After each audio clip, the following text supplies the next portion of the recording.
प्रयागराज जिले के बहरिया ब्लॉक से बड़ी खबर। आरओ एवं एसडीएम ने मनमानी तरीके से जीते हुए जिला पंचायत सदस्य को हराया। 3 दिन तक चली वोटों की गिनती के बाद लगभग 450 वोट से जीते हुए प्रत्याशी को गलत तरीके से हरवाने का मामला आया सामने। जी हां, हम बात कर रहे हैं प्रयागराज जिले के बहरिया ब्लॉक के अंतर्गत आने वाले वार्ड नंबर 3 की, जहां से बैकवर्ड महिला सीट होने के कारण सूरज यादव अपनी माताजी को चुनाव लड़वाए और क्षेत्र की जनता में पिछले 5 वर्षों में अपना विश्वास बनाया, जिसके बदौलत सूरज यादव चुनाव में काफी अच्छा प्रदर्शन किए और मतगणना स्थल पर 3 दिन गिनती के दौरान बिना सोए अपनी काउंटिंग करवाएं और चुनाव लगभग 450 वोट से जीते। उससे जो प्रत्याशी पीछे रहे उन्होंने भी सूरज यादव को जीत की बधाई दी। फिर उसके बाद आरओ साहब ने सूरज यादव से कहा कि सभी कर्मचारी अभी चले गए, आप सुबह आइए। जब सूरज यादव ने कहा कि सर कौन प्रथम श्रेणी में है उसे बताएं, तो आरओ साहब ने कर्मचारियों का बहाना लेकर सुबह आने को कहा। जब प्रत्याशी सूरज यादव सुबह गया तो उसे सुबह से शाम तक बैठाया गया और देर शाम उसे हारा घोषित कर दिया गया, जिससे इलेक्शन कमीशन पर बड़ा सवाल खड़े होने लगे। जैसे सवाल नंबर 1, जब वोट की गिनती पूरी नहीं हुई तो कर्मचारियों को जाने क्यों दिया। सवाल नंबर 2, जब प्रत्याशी ने आरओ साहब से पूछा कि अभी प्रथम श्रेणी में कौन है तो क्यों नहीं बताया गया। सवाल नंबर 3, सब प्रत्याशी सुबह पहुंचे तो सुबह से शाम तक क्यों बैठाया गया। सवाल नंबर 4, जो प्रत्याशी 3 दिन की वोट गिनती में टॉप 5 की श्रेणी में भी नहीं रहा, वह अचानक चुनाव कैसे जीत गया। यह कुछ ऐसे प्रश्न हैं जो लोकतंत्र, चुनाव आयोग और आरओ व एसडीएम को भी कटघरे में खड़े करते हैं।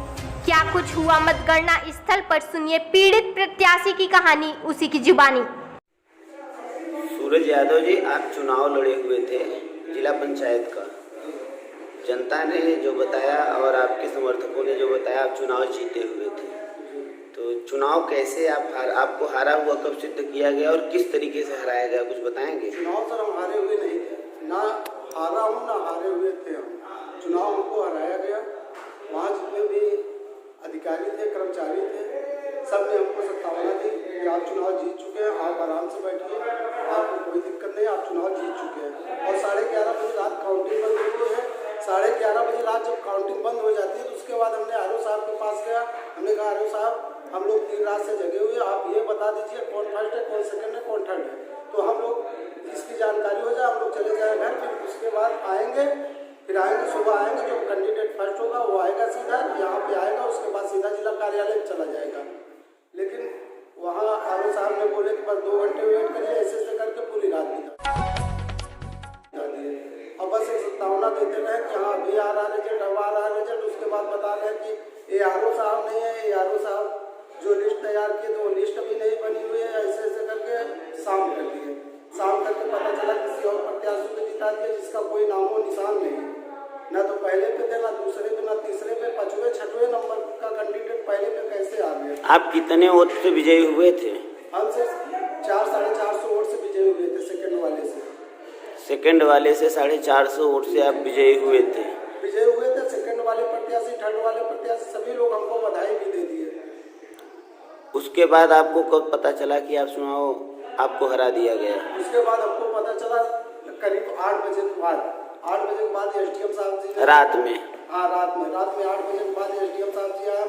वो वहाँ पे अनाउंस करने लगे। जब घोषणा किए तो पता चला कि हम 61 वोटों से हार गए। इसकी शिकायत आप कहीं किए या आगे करेंगे? क्या कुछ इसकी शिकायत हम करेंगे, मुख्यमंत्री जी के पास करेंगे, मंडल आयोग के पास करेंगे, चुनाव आयोग के पास करेंगे। हम इसकी शिकायत हर जगह करेंगे और हाई कोर्ट भी जाएंगे। और यही मेरा मुद्दा रहेगा कि हम यही बात को लेकर हम फिर से चुनाव लड़ेंगे। 2022 विधानसभा का चुनाव आने वाला है। यही मुद्दा लेकर हम 2022 जैसे लोकतंत्र में स्वतंत्र व्यक्ति है तो आपकी आवाज को दबाने का भी प्रयास किया जा रहा है। हमको धमकी भी मिल रही है और लोकतंत्र की सीधे सीधे हत्या हो रही है, सीधे सीधे लोकतंत्र की हत्या हो रही है। बताइए, अगला आदमी चुनाव जीत के 2 दिन बैठा है, इंतजार कर रहा है, रिपोर्ट नहीं मिल रही है। अगर प्रशासनिक अमला आपके इस बातों को नहीं सुनता है तो अगली रणनीति और अगला कदम क्या होगा आपका? अगली रणनीति, अगला कदम हमारा यही होगा, मेन मुद्दा हमारा यही होगा, जो हमारे साथ गलत हुआ हम यही को मुद्दा बनाएंगे, यही को बेस बनाएंगे, यही बेस लेकर हम फिर से चुनाव लड़ेंगे। और हमारे साथ बहुत गलत हुआ है, अगर सर नहीं पता तो आप लोग आगे खुद ही हमारे जनता से पूछ लीजिए कि जनता किसको वोटिंग की है। आप पूरा परिचय बताइए, अपना चुनाव निशान आपका क्या था और किस वार्ड से लड़े थे, कहाँ किस ब्लॉक में आपकी गिनती हो रही, थोड़ा बताने का प्रयास करें। मैं सूरज कुमार यादव अपनी माता जी को लड़ाया था, महिला सीट थी, ओबीसी बैकवर्ड, और चुनाव चिन्ह आरी, ग्राम वापो शेटापट्टी, जिला प्रयागराज, वार्ड नंबर 3, ब्लॉक बहरिया से मैं चुनाव लड़ा था। हम सर यही कहेंगे कि जो हो सके उचित निर्णय लिया जाए, जो सही हो सही का साथ दिया जाए। हमारे साथ बहुत बड़ा अत्याचार हुआ है, मुझे लोकतंत्र पे भरोसा है कि हमारे साथ न्याय होगा। हमें हमारे मुख्यमंत्री जी आदित्यनाथ जी पे भरोसा है कि हमारे साथ न्याय होगा। बस एक यही उम्मीद अब बची है, हम मुख्यमंत्री जी से शिकायत भी करेंगे और आज ही करेंगे शिकायत जाके, और हाई कोर्ट में भी अपील करेंगे। और जो कि महामारी कोरोना जैसी बीमारी चल रही है, हाई कोर्ट बंद चल रहा है, लेकिन ऑनलाइन हम शिकायत करेंगे, हर जगह हम शिकायत करेंगे।